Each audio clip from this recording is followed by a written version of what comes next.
ар бир күнөөбүздөн тазаланганга аракет кылыш керекпиз. Бирок жүрөктөрүнөн сурасаң, аларды жек көрөт. Bismillahirrahmanirrahim. Alhamdulillahi wahda, wassalatu wassalamu ala man la nabiyya ba'da. Thumma ma ba'd. Assalamu alaikum wa rahmatullahi wa barakatuh. Günler jөнүндө улантабыз. Şeyh aytat: "Annal ma'asiya sebebun li hawanil abd ala rabbih ve suqutihi min aynihi."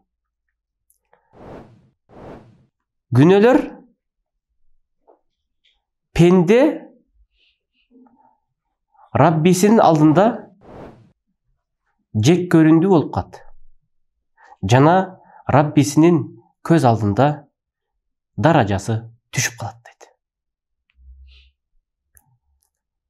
Мынакей. Аллах Таала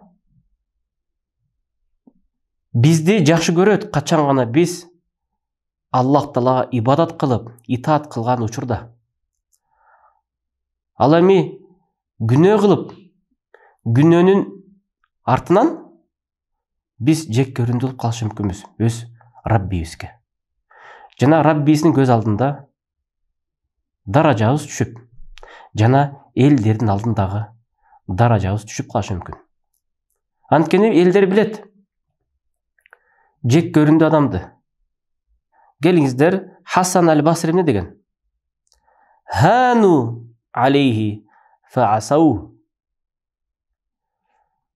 Раббисинин алдында жек көрүндүү болуп калышып, алар Аллах Таалага баш ийбестик кылгандыгы үчүн. Валау ааззу алейхи лаасамахум. Эгерде алардын даражасы Аллахтын алдында мартабасы бийик болгондо, Аллах аларды өз коргоосуна алмак дейт. Келиңиздер, Аллах Таала бизди өз коргоосуна алсын. Качан коргоосуна алат? Качан гана биз Аллахка жакын болгонду максат кылсак. Ва ида хана ал-абд ала Аллахи лам юкримуху ахад. Эгерде пенде Аллахтын көз алдында жек көрүндүү болуп калса, аны бул дүнөдө бирөө дагы сыйлабай калат. Бирөө да аны урматтабай калат. Анткени биздин заманда ушундай сыйга татыбаган адамдар болуп калышы мүмкүн. Ал эмне? Ал жөндөн жөн эле болуп калбайт. Анткени ал биринчиден Аллахтын көз алдында жек көрүндүү пендеге айланган. Ошондон кийин ал анын баркы кетип калат. Анын даражасы кетип калат. Анткени Аллах айткан Куранда: "Вамай юхинуллаху фама лаху мин мукрим." Кимди Аллах Таала жек көргөн болсо, кимди Аллах Таала жек көргөн болсо, жана ал жек көрүндүү болуп калган болсо, ал андан сый урмат качат. Ал сыйлуу бартуу болбой калат дейт Аллах Таала. Ин аззамахумун нас фи-захир. Адамдар аны сыртынан эле улуу тута бериши мүмкүн. Биздин урматтуубуз, биздин бийик адамыбыз, баланча, түкүнчө. Эмне үчүн? Ли хажатихим илейхим ау хауфан мин шаррихим. Аларга муктаж болгондугу үчүн. Же алардын жамандыгынан корккондуктары үчүн. Аны калп эле урматтай берет. Аны калп эле сыйлай берет. Чыныгы сый урмат корккону үчүн эмес. Ага муктаж болгон үчүн аны жакшы көрүү эмес. Фахум фи кулубихим ахкару шей ва ахвану. Бирок ошол адамдар беркелер мактап, сыйлап жатса дагы, бирок алардын жүрөгүндө алар эң ылдыйкы жек көрүндүү адамдар дейді. Сый урмат корку менен жетилбейт. Коркутуу менен жетилбейт. Сый урмат жамандыгынан коркуп, ага муктаж болгондуктан эмес. Сый урмат аны сүйүп, аны жакшы көргөндөн. Көп адамдар өзүнөн коркутуп, коркутуу жолу менен, өздөрүнө муктаж кылдырып, муктаж кылдыруу жолу менен элдердин алдында азыр сый урматка бөлөнүп жүргөндөр бар. Мартабасы бийик, даражалуу. Аларды элдер убактылуу барктап, мактап, сыйлап жатат. Бирок жүрөктөрүнөн сурасаң, аларды жек көрөт. Көрө албайт. Көргүсү да келбейт. Эгерде алар ошол мартабаларынан, макамдарынан түшүп кала турган болсо, дароо эле элдер аларга душмандыктарын күчөтөт. Ал эми чыныгы сый урматка жеткен адам, ал макамга отурганга чейин, отургандан кийин дагы, түшкөндөн кийин дагы аны элдер урматтап жүргөн болсо, мына бул чыныгы сый урмат. Пайгамбар саллаллаху алейхи ва салламды жана белгилүү халиф Рашидтерди элдер чыныгы жүрөгү менен жакшы көргөн. Кеткени ушунчалык бул дүнөдөн кайтыш болгондо пайгамбар ушунчалык кайгырышкан. Анткени аларга Рабил Ауалдын 12-си понедельник сахабалар үчүн пайгамбарды жоготуу күн болгон. Алар кайгырган. Биз андыктан Рабил Ауал айынын 12-си понедельник күнү пайгамбар өлгөн деп, өлгөндүгү жөнүндө анык ошол күн болгон.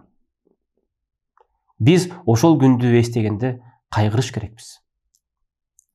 А бирок пайгамбар төрөлгөндүгү Рабил Ауал айынын 12-си понедельник, ал жөнүндө мусулмандардын ортосуна талаш бар. Кээ бир 12-си, кээ бир дагы башка бир күндү айткан.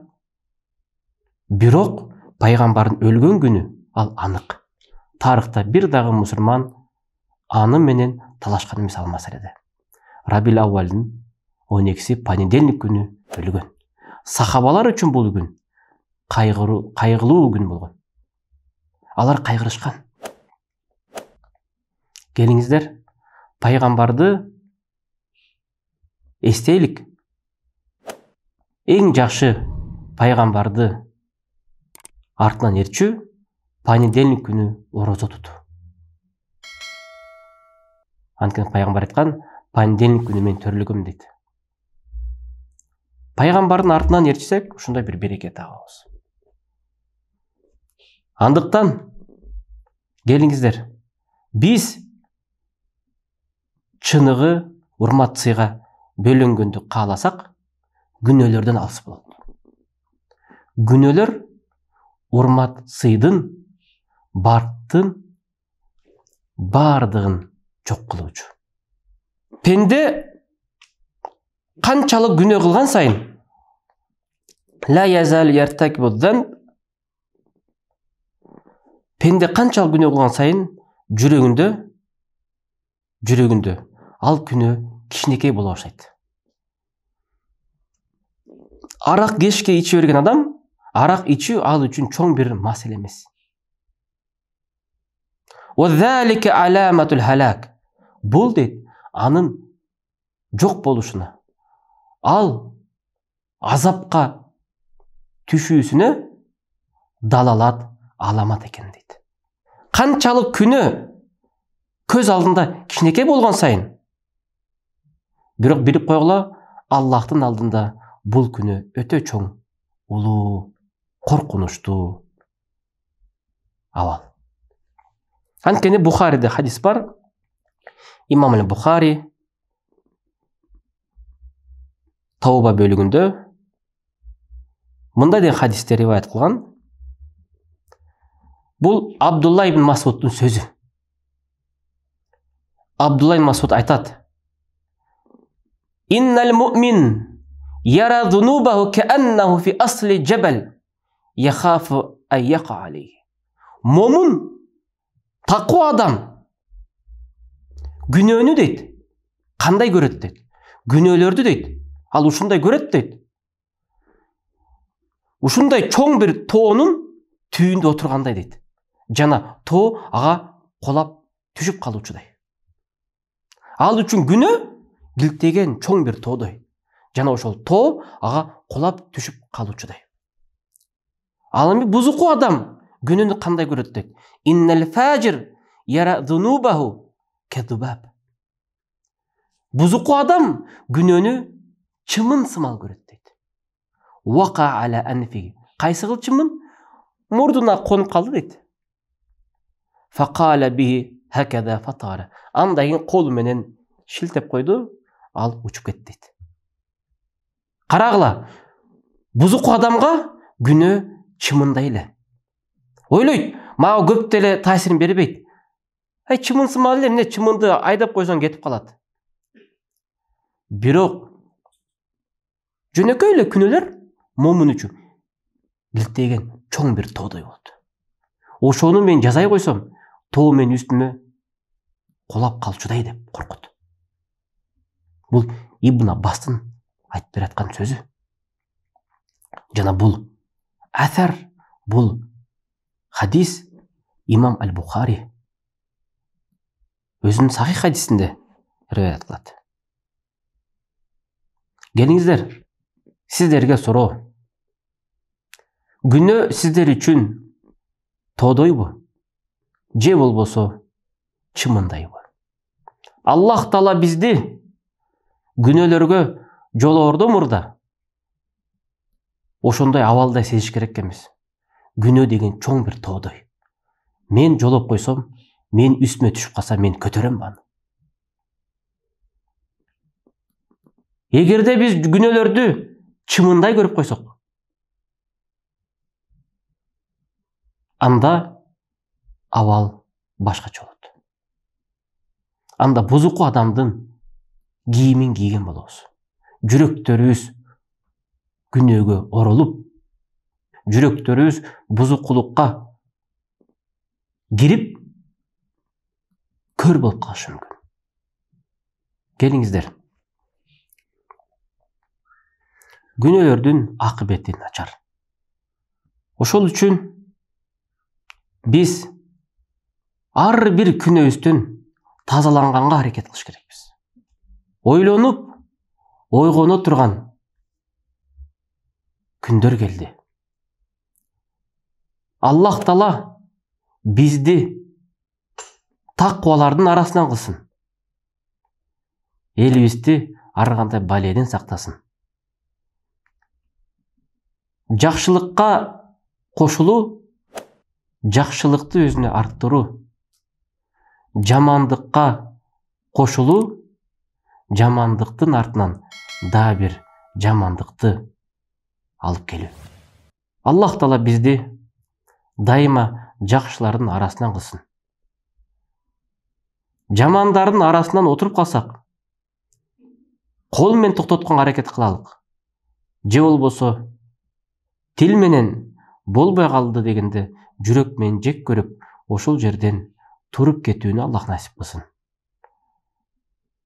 Ассаламу алейкум ва рахматуллахи ва баракатух.